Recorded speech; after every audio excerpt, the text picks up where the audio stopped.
जय हिंद दोस्तों, मैं आत्मा सिंह एक बार फिर से आप सभी दोस्तों का आपके अपने परिवार ज्ञान एकेडमी प्रयागराज में हार्दिक स्वागत एवं अभिनंदन करता हूं। दोस्तों, जैसा कि आप लोगों के लिए मैंने टेट सुपर टेट से संबंधित जो सीरीज चला रखी है आगाज सीरीज, उसी को आगाज से अंजाम तक ले जाने के लिए मैं आगे लेक्चर 6 लेकर आया पर्यावरण का। उसमें मैं आपको बताने वाला हूं कि पारिस्थितिकी तंत्र, जैसे मैंने इसके पिछले लेक्चर में प्रीवियस लेक्चर में आपको बताया कि पारिस्थितिकी तंत्र क्या होता है, पारिस्थितिकी क्या होता है, किसे कहते हैं पारिस्थितिकी तंत्र किसे कहते हैं। मैंने दोनों के विषय में बढ़िया आपको एक अप्लाइड वे में बताया, जैसे व्यवहारिकता में आप उसको उपयोग कर सकें। आज मैं उसी के आगे कंटिन्यू करने जा रहा हूं। आप पेन कॉपी लेकर बैठें और जो नए व्यूअर्स हैं कृपया वो लोग इस चैनल को सब्सक्राइब करें। मैं फ्री ऑफ कॉस्ट पूरा का पूरा टेट और सुपर टेट से संबंधित इसमें कंटेंट दूंगा आपको। आप मेहनत करिए, आपसे ज़्यादा मैं मेहनत करूंगा और अपनी एक सीट फिक्स करिए। ठीक है दोस्त, चलिए आगे बढ़ते हैं। आज मैं कल पिछले क्लास के अंदर आपको बताया था कि पारिस्थितिकी तंत्र क्या होता है, उसी के आगे कंटिन्यू करने जा रहा हूं पारिस्थितिकी तंत्र में कि पारिस्थितिकी तंत्र की प्रमुख प्रजातियां कौन सी हैं। हेडिंग डालेगा पारिस्थितिकी तंत्र की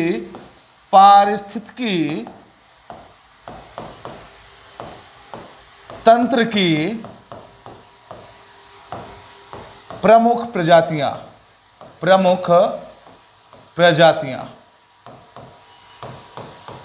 हेडिंग डाल लीजिएगा इसको, पारिस्थितिकी तंत्र की प्रमुख प्रजातियां। ठीक है, इसको आप हेडिंग कर लीजिए।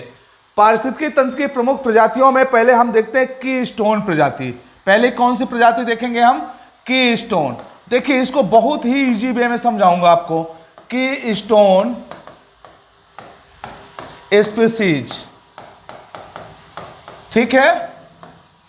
अगर हिंदी में लिखें तो ऐसे लिखेंगे की स्टोन प्रजाति।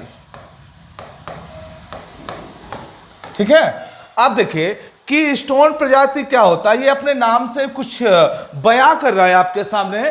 की स्टोन मतलब देखने में बड़ा तो नहीं है, जैसे एक कहावत सुना है ना, छोटन में देखन लगे घाव करे गंभीर। तो वही चीज है कि देखन में तो छोटन लग रहा है। जैसे की मीन्स होता है चाबी, की मीन्स क्या होता है? चाबी होता है। अब आपको मैं बिल्कुल फिर अप्लाइड ही बताने वाला हूं, ध्यान दीजिएगा।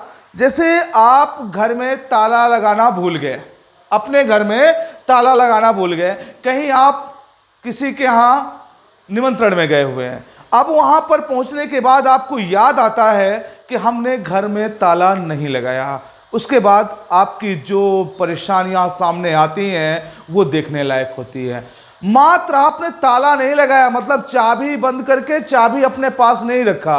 अगर आप ताला बंद करके चाबी अपने पास रखते हैं तो आपको यह सेटिस्फेक्शन होता कि हमारा घर सुरक्षित है।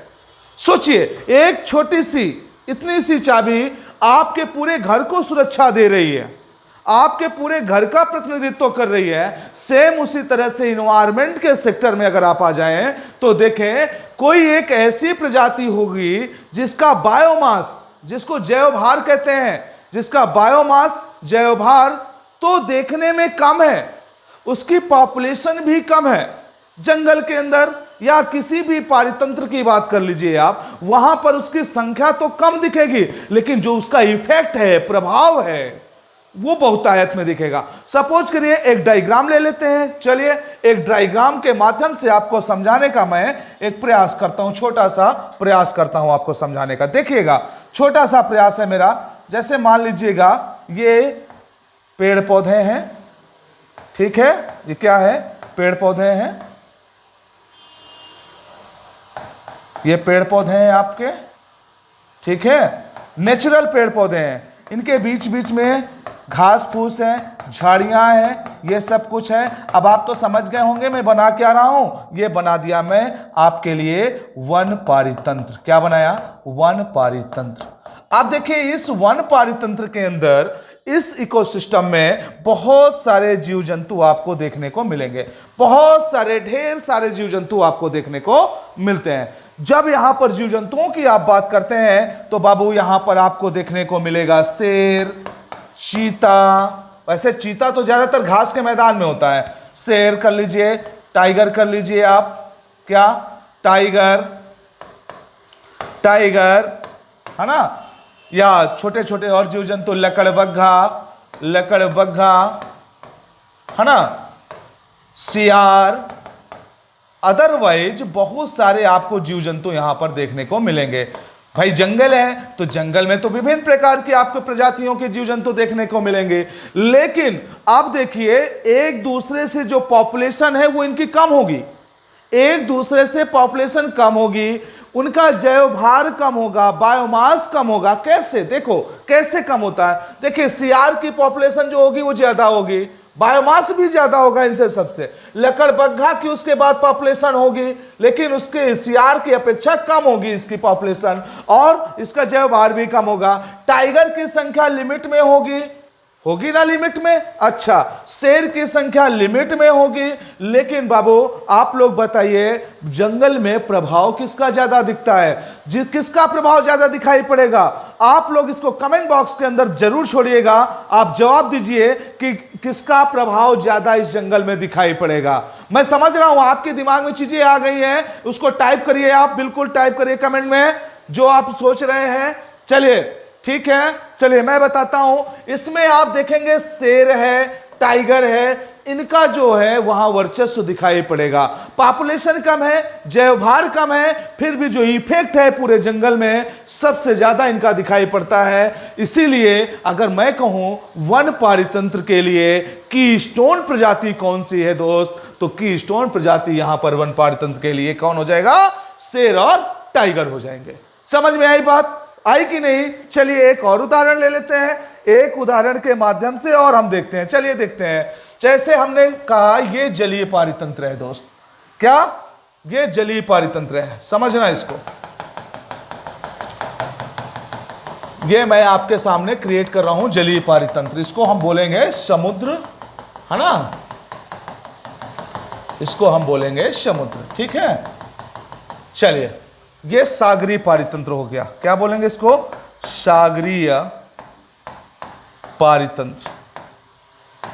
अब बताना दोस्त इसमें, अब जैसे हम इसमें पढ़ते हैं कि ऊपर का जो लेयर होता है यहां पर तो प्लैंकटन देखने को मिलते हैं, बीच वाले में आते हैं तो हमें नेक्टन देखने को मिलते हैं, इस एकदम इसके यहाँ नितल में आते हैं तो यहाँ पर वेंथस हमें देखने को मिलते हैं या वेंथिक देखने को मिलते हैं। लेकिन जो ये बीच वाले जीव हैं, जो नेक्टन में पाए जाने वाले जीव होते हैं, ये यहाँ के सबसे बड़े तैराक, सबसे बड़े जीव होते हैं दोस्त। ठीक से आप लोग देखिएगा, ठीक है, समझिएगा इसको।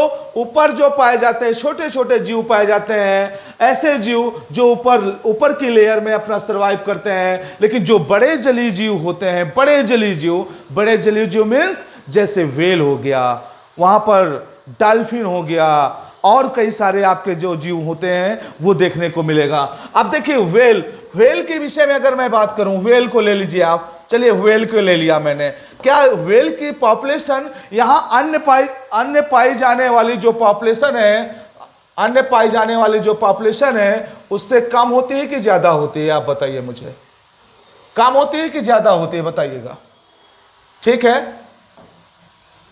तो आप जानते हैं इसकी जो पॉपुलेशन है, जो इसकी संख्या है, जनसंख्या या संख्या इसकी कह लीजिए, नंबर ऑफ व्हेल, इसकी जो संख्या है वो संख्या क्या होगी? इसकी कम होगी दोस्त। इसका जो अगर बायोमास देखा जाए संख्या कम होगी तो बायोमास भी कम होगा इसका, एक मिनट, जो इसका जैव भार, ऐसे कर लेते हैं, जैव भार जो होगा वो भी इसका क्या होगा? कम होगा। लेकिन अगर वहां पर पर्टिकुलर किसी के एक के साथ कंपैरिजन में रखा जाएगा तो पूरे जलीय पारितंत्र के अंदर व्हेल का जो वर्चस्व है सबसे ज्यादा दिखाई पड़ेगा।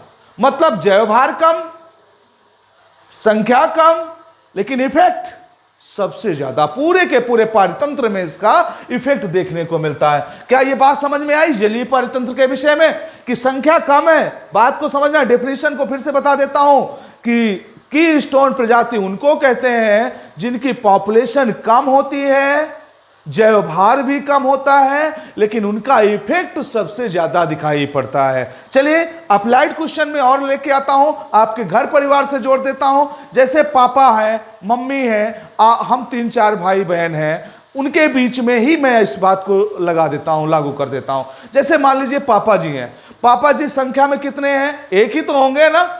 पापा जी कितने होंगे संख्या में? एक होंगे कि 2, 4, 5 होंगे? एक ही होंगे ना। लेकिन और जय भार में देखो तो सबका जय भार आप मिला लीजिए तो पापा जी आप सबके जय भार से अधिक होंगे? नहीं ना, कम होंगे। लेकिन जो पूरे परिवार में एक इफेक्ट होता है, पापा जी का सबसे ज्यादा होता है। तो परिवार के लिए अगर की स्टोन कोई व्यक्ति है तो वो कौन होगा? आप लोग कमेंट बॉक्स में लिख के भेजिएगा कौन होगा।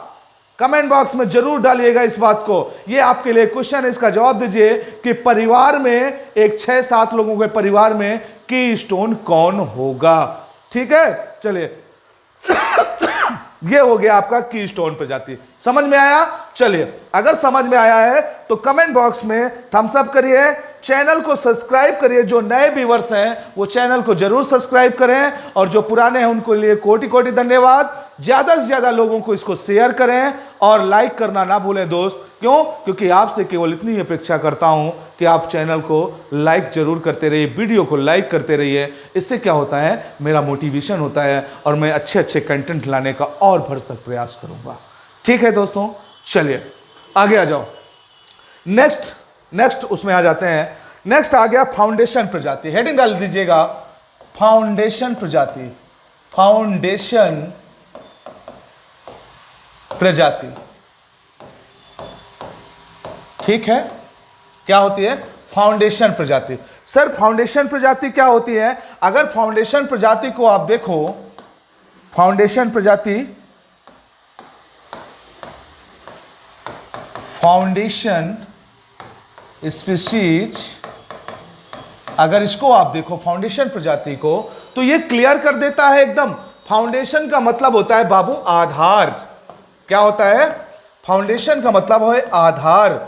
अगर कोई ऐसी प्रजाति जो किसी भी दूसरे जीव के लिए, किसी भी पेड़ पौधे के लिए एक आधार का काम करे, तो वह उसके लिए क्या हो जाएगी? फाउंडेशन प्रजाति हो जाएगी। जैसे अगर मैं एक उदाहरण में लेता हूं फाउंडेशन प्रजाति के लिए, तो देखिएगा कोरल। क्या? कोरल। कोरल का नाम सुना है? कोरल का नाम सुना है, जिसको आप मूंगा कहते हैं। क्या बोलते हैं इसको? मूंगा कहते हैं। मूंगा, कोरल, मूंगा, या इसी को प्रवाल कहते हैं दोस्त। आप लोग क्या बोलते हैं इसको? प्रवाल बोलते हैं। समझ रहे हैं इसको ना? कोरल या मूंगा या इसी को प्रवाल कहते हैं। ये कैसे होता है आपके लिए फाउंडेशन प्रजाति, इसको मैं आपको बताने वाला हूं। ध्यान से देखिएगा। अगले डायग्राम की ओर चलते हैं। चलिए आइए देखते हैं। फिर से एक ये जलीय पारितंत्र मैं क्रिएट किया आपके सामने। ये आपके लिए जलीय पारितंत्र है, ध्यान दीजिएगा। ये क्या है? ये आपके लिए जलीय पारितंत्र है दोस्त।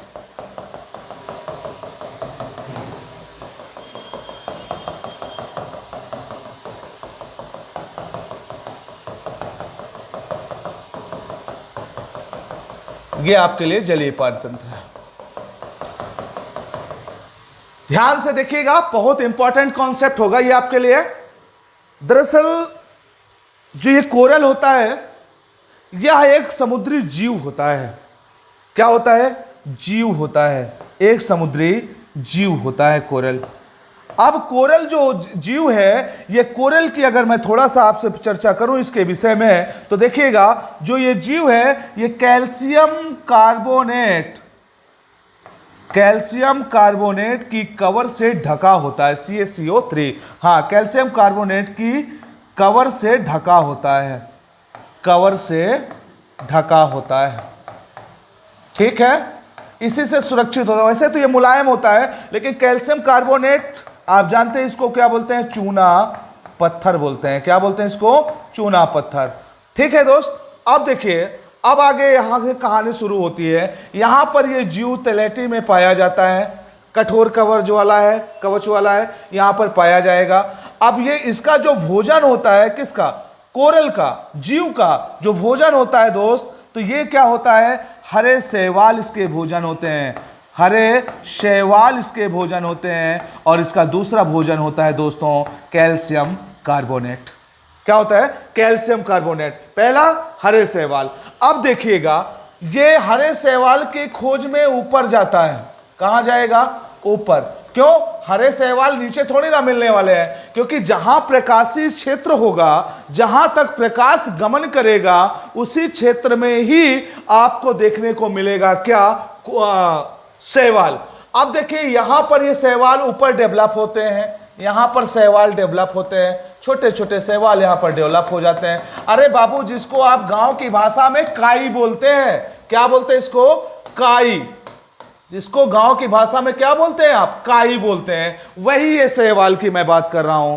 अब पता चला कि मानवीय हस्तक्षेप के कारण, किसके हस्तक्षेप? मानवीय हस्तक्षेप के कारण, हमारे आपके हस्तक्षेप के कारण इस समय विकास के दर को जो आप देख रहे हैं, लोग विकास की ओर अग्रसर हो रहे हैं, उनके हस्तक्षेप के कारण। क्योंकि मैं आपकी जानकारी के लिए बता दूं, आपको भी जानकारी होगी भी, कि मैक्सिमम जो हमारा आयात निर्यात होता है, व्यापार होता है, वो समुद्री मार्ग से ही होता है, क्योंकि वह संसाधन के रूप में प्रयोग किया जाता है। बड़े बड़े कंटेनर, बड़े बड़े शिप उसी समुद्र में चलते हैं। कई दफा तो ऐसे भी हो जाता है कि उन कंटेनरों से जो ऑयल होता है, जो तेल होता है, या जो पेट्रोलियम होता है, वो रिसाव के कारण पूरी सतह में समुद्र के फैल जाता है, जिससे बहुत सारे जीव मर जाते हैं और पारितंत्र को बहुत बड़ा नुकसान होता है। अब जान रहे हैं ना, मानवीय हस्तक्षेप बढ़ेगा तो पोल्यूशन बढ़ेगा, प्रदूषण बढ़ेगा, तो प्रदूषण के कारण ही ये प्रॉब्लम आएगी। अब पता चला, जो हरे शैवाल है, मनुष्य के हस्तक्षेप के कारण ये पोल्यूट हो गया, एकदम प्रदूषित हो गया। जैसे यह क्षेत्र प्रदूषित हो जाएगा दोस्त, समझिएगा इसको, जैसे यह क्षेत्र प्रदूषित हो जाएगा, जो हरे शैवाल है ये सफेद में कन्वर्ट हो जाएंगे पोल्यूशन के कारण। ध्यान देना, सफेद हो जाएंगे। पोल्यूशन इतना ज्यादा होगा कि ये सफेद हो जाएंगे। ध्यान रखिए, जो यहां पर कोरल है उसका भोजन क्या है? हरे शैवाल। और ये जो हरे शैवाल होते हैं, जो ये भोजन प्राप्त करते हैं, तो अब ये सफेद हो गया। सफेद शैवाल को ये ग्रहण नहीं करेगा मेरे दोस्त। ग्रहण क्या करता है? ये हरे शैवाल। चलिए, तब ये यहां से रिवर्स फिर नीचे आ जाता है, यहां से ये फिर से रिवर्स नीचे आता है, और नीचे आने के बाद यहां पर बैठ के सोचने लगता है अब क्या खाएं। अब इसका दूसरा भोजन देखिएगा दोस्तों, इसका दूसरा भोजन है कैल्शियम कार्बोनेट। अब जब इसका दूसरा भोजन कैल्शियम कार्बोनेट है, कहां ढूंढने जाएगा कैल्शियम कार्बोनेट? दोस्त, इसकी कवर ही कैल्शियम कार्बोनेट की बनी हुई है। इसकी कवर किसकी बनी है? कैल्शियम कार्बोनेट की बनी हुई है। अब इस कैल्शियम कार्बोनेट को अपने शरीर के इस कवर को धीरे धीरे ये खाना शुरू कर देगा, और जैसे जैसे धीरे धीरे खाते खाते इसकी यहीं पर क्या हो जाएगी? डेथ हो जाएगी मेरे दोस्त। यहां पर इसकी क्या हो जाएगी? डेथ हो जाएगी। और यही क्रम कंटिन्यू चलता जाएगा, क्योंकि सभी के लिए तो यही हो रहा है ना। और ये धीरे धीरे इस तरह से एक प्रवाल भित्ति बना लेता है, एक यहां पर दीवार खड़ी कर लेता है। इस तरह से अंगूठी के आकार में एक पूरी दीवार खड़ी हो जाती है। ये एक दिन का प्रोसीजर नहीं है, लाखों करोड़ों वर्षों में ऐसा होता है। लाखों या करोड़ों वर्षों में ये घटनाएं घटती हैं। जैसे बाबू बता दूं आपके लिए, लक्षद्वीप है, लक्षद्वीप आपका कोरल द्वीप है, मालदीव क्या है? कोरल आइलैंड है। इसी तरह से आप देखेंगे कि ऑस्ट्रेलिया का जो ग्रेट बैरियर रीफ है, वह भी कोरल रीफ है। ये एक दिन में तैयार नहीं होते हैं, लाखों करोड़ों वर्षों में ये आकृति बन के तैयार होती है। अब देखिएगा, इसी तरह से ये एक के ऊपर एक, एक ऊपर एक, एक के ऊपर एक, ये जमते जाएंगे। क्यों? क्योंकि जैसे एक मरा, दूसरा फिर भोजन के लिए गया, नहीं मिलेगा, रिवर्स आएगा, देखेगा यहां पर एक कोरल मरा हुआ पड़ा है, उसकी कवर को खाने लगेगा, उसके ऊपर बैठकर फिर अपनी कवर को खाते खाते वहीं पर उसकी डेथ हो जाएगी। यही प्रोसीजर सबके ऊपर चलेगा और कंटिन्यू इसी तरह से ये जो है धीरे धीरे धीरे धीरे इसी तरह से एक भित्ति के रूप में तैयार हो जाते हैं। ठीक है दोस्त, अब आगे देखिएगा। अब जब ये इस तरह से तैयार हो जाते हैं, तो यहां पर जो छोटी छोटी मछलियां होती हैं, जिनको बड़ी मछलियों से डर होता है, या समुद्र के जो छोटे छोटे जीव होते हैं उन्हें बड़े जीवों से डर होता है, तो वो लोग क्या करते हैं? वो अपने आप को सुरक्षित रखने के लिए इन दीवारों के मध्य में जाकर के अपना निवास स्थान बना लेते हैं, यहां पर इसके बीच में रहने लगते हैं। क्यों? क्योंकि बड़े जीव इसके अंदर नहीं जा पाते हैं, ये सॉलिड हो जाता है, इसलिए बड़े जीव इसके अंदर नहीं जा पाते हैं। और देखिए इन छोटे छोटे जीवों को, जो मरे हुए ये कोरल है, ये खाने को भी मिल जाते हैं, ये खाने के लिए इनको मिल जाते हैं, जिस वजह से इनका पेट भी भर जाता है, सुरक्षा भी मिल जाती है। इसी वजह से इसे हम मछलियों की नर्सरी भी कहते हैं। क्या बोलते हैं? मछलियों की नर्सरी कहते हैं इसे, मछलियों की नर्सरी कहते हैं दोस्तों, ध्यान रखिएगा। इसे क्या बोलेंगे? मछलियों की नर्सरी।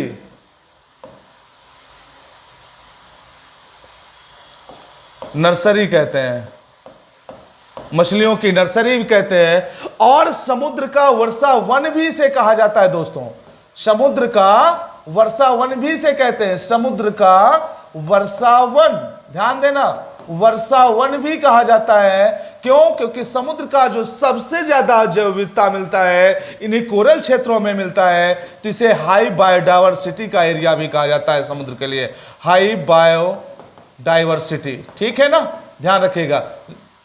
जैव विविधता का क्षेत्र, जैव विविधता का क्षेत्र कहा जाता है। तो समझ में आया? इसे मछलियों की नर्सरी, समुद्र का वर्षावन, बायोडाइवर्सिटी के मामले में सबसे ज्यादा यहां बायोडाइवर्सिटी देखने को मिलती है, क्योंकि तरह तरह के जीव जंतु अपने भोजन, अपने सुरक्षा के लिए इन्हीं में शरण लेते हैं। एक चीज और आपके लिए बता देता हूं जानकारी के लिए, जो ये कोरल का कलर होता है ना, विभिन्न प्रकार के कलर होते हैं इसमें, और ये कलर जो होता है वो जूजैथिलिक, ध्यान दीजिएगा आप लोग, जूजैथिली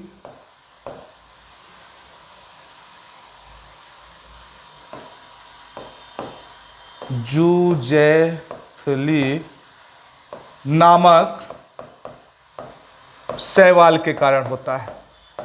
किसके कारण होता है? जूजैथिली नामक शैवाल के कारण होता है। इसीलिए दोस्तों इन कोरल रीफ को, इन कोरल को क्या बोलते हैं? बोला जाता है फाउंडेशन प्रजाति। क्लियर एकदम? चलिए, मैंने कहा विश्व की सबसे बड़ी बैरियर रीफ कहां है? ऑस्ट्रेलिया के पूरब में पाई जाती है। कहां पर? ऑस्ट्रेलिया के पूर्वी भाग में, उत्तर पूर्वी भाग में ग्रेट बैरियर रीफ पाई जाती है। नोट डाउन कर लीजिएगा, ग्रेट बैरियर रीफ पाई जाती है दोस्तों, बैरियर रीफ पाई जाती है। ठीक है, चलिए, समझ में आया? अगर समझ में आया हो, ये कॉन्सेप्ट क्लियर हुआ हो, तो दोस्तों आप लोग ज्यादा से ज्यादा इसको शेयर करिएगा, कमेंट करना मत भूलिए, क्योंकि उसमें से मुझे पता चलेगा कि मेरा परफॉर्मेंस कैसा रहा। और आप लाइक ज्यादा से ज्यादा करें, अपने मित्रों को शेयर करें, ताकि वो भी इसका फायदा उठा पाएं। और इस आगाज को अंजाम तक पहुंचाना आपका कर्तव्य है। आप लोग लग के मेहनत करिए, आपसे ज्यादा मेहनत करूंगा, फिर वही चीजें। ठीक है, आज के लिए इतना ही। फिर नेक्स्ट क्लास में आपके साथ मेरी मुलाकात होती है एक नए टॉपिक के साथ। तब तक के लिए दोस्तों आप लोग अच्छे से पढ़ते रहिए, हंसते रहिए, मुस्कुराते रहिए, और इसके बाद नए क्लास में फिर से मेरी आपकी नए एनर्जी के साथ मुलाकात होगी। तब तक के लिए दोस्तों जय हिंद, जय भारत, गुड बाय।